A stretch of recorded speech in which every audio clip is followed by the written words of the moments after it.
Descubre los secretos de la guerra espiritual y cómo ganarla. Por peticiones de personas interesadas, hoy vamos a comenzar un viaje a través de la demoniología y la liberación. Desvelaremos las estrategias del enemigo de Dios y de su creación, de la cual formamos parte tú y yo, que somos criaturas de Dios.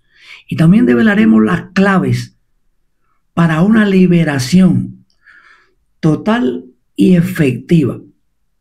Quizás tengamos que hacer una serie de este tema. Iremos dando a conocer la identificación, las manifestaciones, los mitos, las realidades, los procesos, los pasos prácticos y los ejemplos incluso de oraciones para la liberación efectiva. Cuando usted se pone a analizar este tema, puede surgir la pregunta: ¿cuántos de nosotros, a pesar de la fe, hemos sentido una opresión persistente en un área específica de su vida? Quizás las finanzas, quizás las relaciones familiares, sociales o interpersonales normales, quizás la salud. Y se han preguntado si hay razón o derecho legal detrás de todo ese tormento.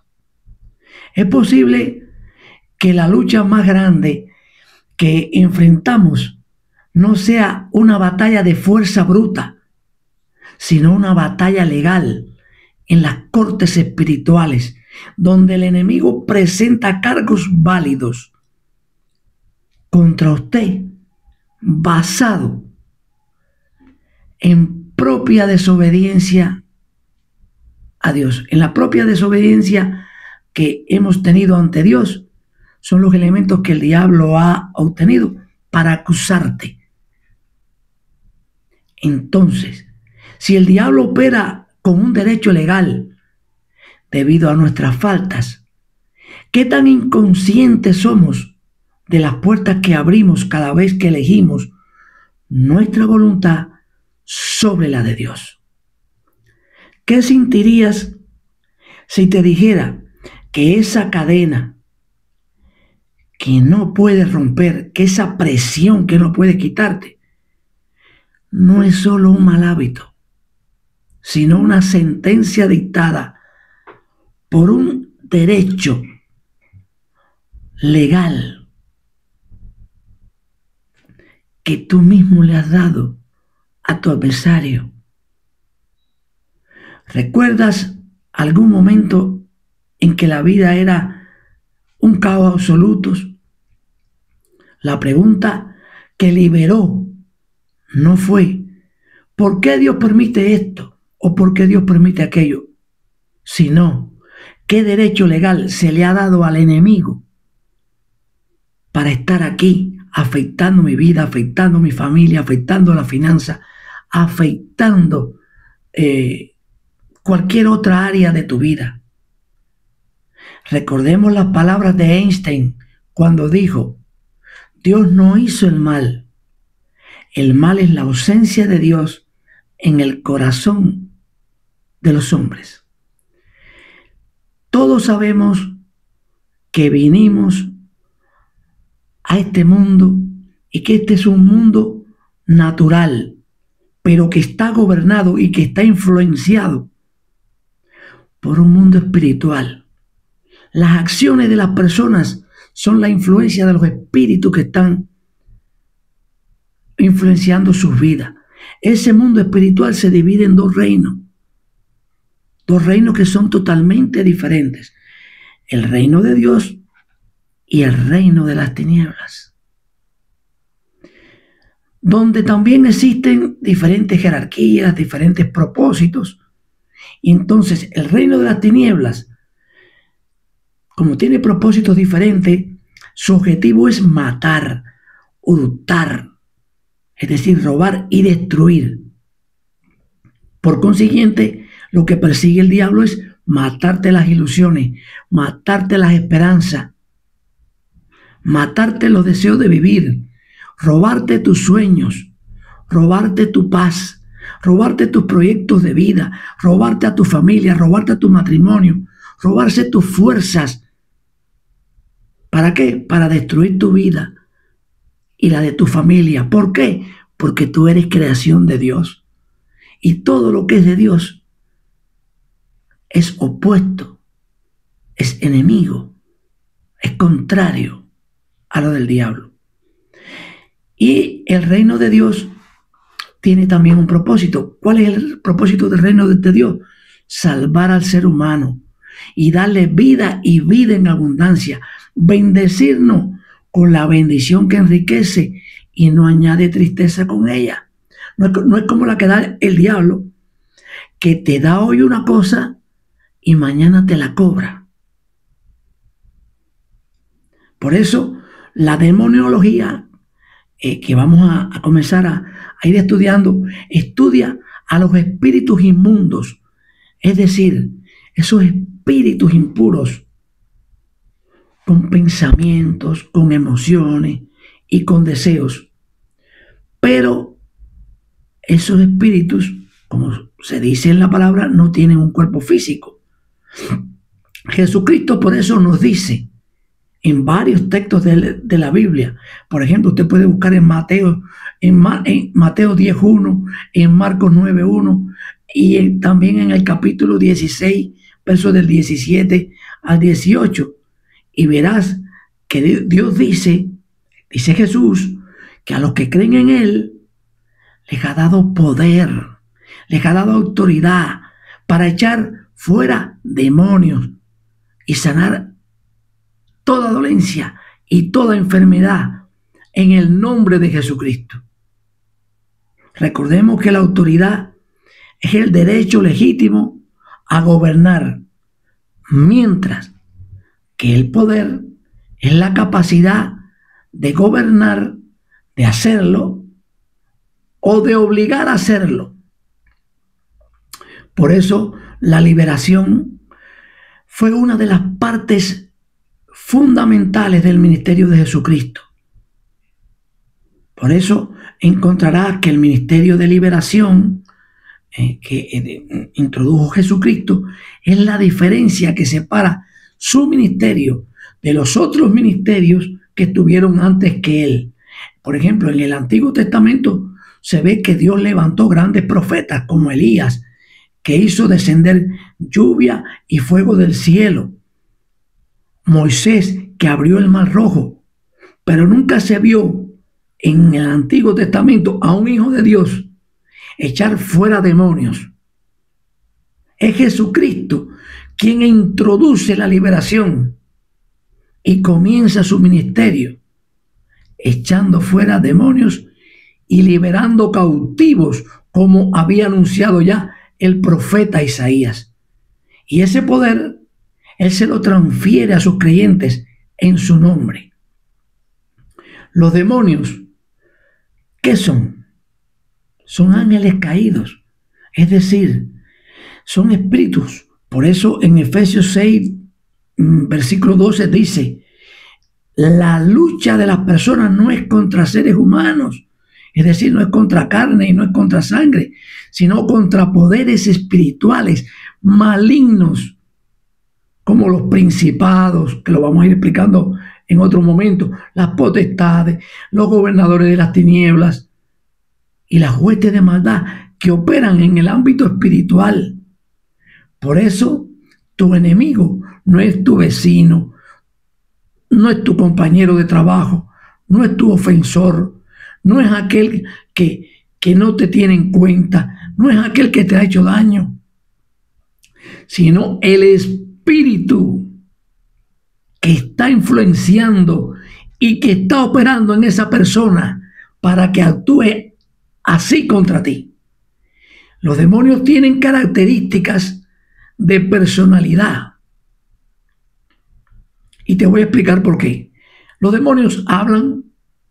Usted va a el Evangelio de Marcos en el capítulo 5, versículo 7, y usted va a ver que se refiere a la súplica de los demonios que tenía un endemoniado en la ciudad de Gadara, por eso que le decían el endemoniado gadareno, quienes le decían a Jesús, esos demonios le decían a Jesús: ¿por qué te entremetes conmigo, Jesús, Hijo del Dios Altísimo? Por Dios te ruego que no me atormentes. La presencia de Dios incomoda a los que tienen demonios. La frase destaca que los demonios reconocen la autoridad de Jesús, al tiempo que expresan su miedo a ser atormentados, mostrando un conocimiento de Jesús, pero sin querer someterse a él, porque están comprometidos con el diablo. Los demonios también tienen emociones. Usted va a Santiago 2:19 en la Biblia y dice que los demonios creen y tiemblan. El temblar es una manifestación emocional que se demuestra y que se puede ver. Pero también vemos que los demonios piden ayuda. Si usted va al Evangelio de Mateo, capítulo 12, versículo del 43 al 45, usted va a ver que un espíritu inmundo que había salido de una persona, pero al no hallar dónde meterse para reposar y para descansar, ese espíritu regresa a la persona donde había salido. Y al ver que esa vida estaba vacía, es decir, estaba sin Dios, fue entonces y pidió ayuda a 7 espíritus peores que él, y el postrer estado de aquel hombre entonces vino a ser peor que el primero. Usted puede ver que hoy en día usted ora por una persona, le ministra liberación, esa persona es liberada, esa persona recibe la liberación de Dios, pero al salir de ahí, si esa persona continúa pecando, le está dando derecho legal a que los demonios vuelvan, y entonces vuelven como fuerza, y entonces la persona hace cosas peores que las que hacía al principio. Y usted dice: pero ¿cómo es posible si fue liberado? Si fue liberado, pero no se apartó del pecado. El pecado le da derecho legal a los demonios a que vengan a ti. También los demonios tienen conocimiento, es decir, ellos conocen. En el libro de Hechos, capítulo 19, versículo 15, unos judíos exorcistas intentaron invocar el nombre de Jesús para echar fuera demonios. Pero el demonio les dijo: a Jesús conozco y sé quién es Pablo, pero vosotros, ¿quiénes sois?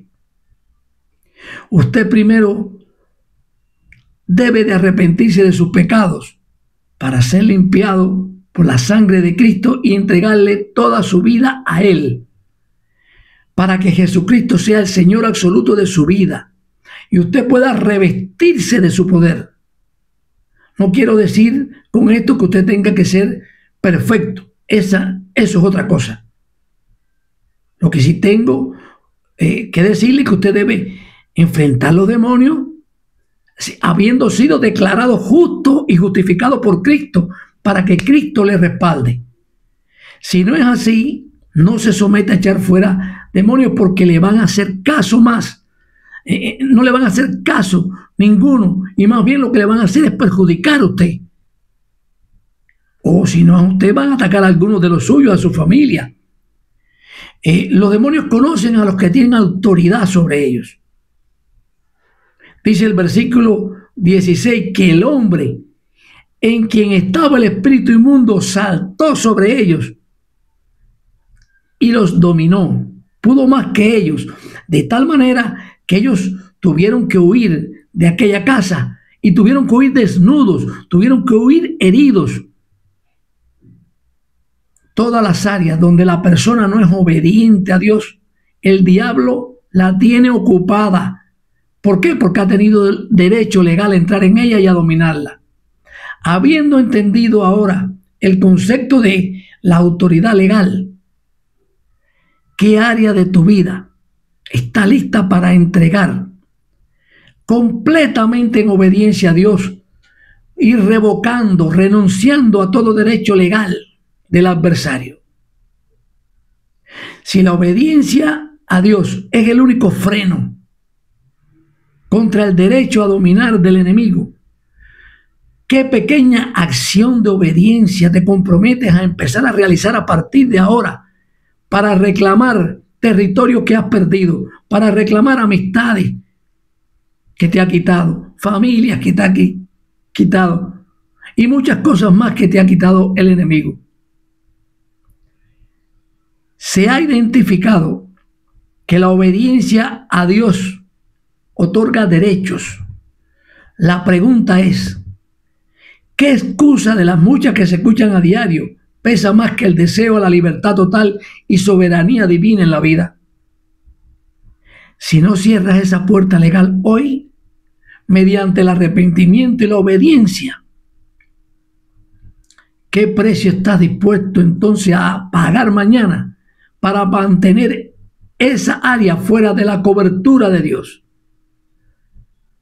¿Qué debería ocurrir para que finalmente valores tu adoración a Dios, tu santidad, tu obediencia a Dios como tu principal estrategia de defensa espiritual, más allá de cualquier otra práctica, para mantener en victoria tu vida, para mantener en victoria la vida de tu familia, para mantener en victoria tu finanza, para mantener en victoria tu salud, para mantener en victoria tu porvenir?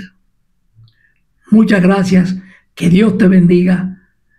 Si Dios lo permite, nos volvemos a ver, y si este video ha llegado a tu vida es porque hay un objetivo de Dios contigo. Dios no ha terminado contigo.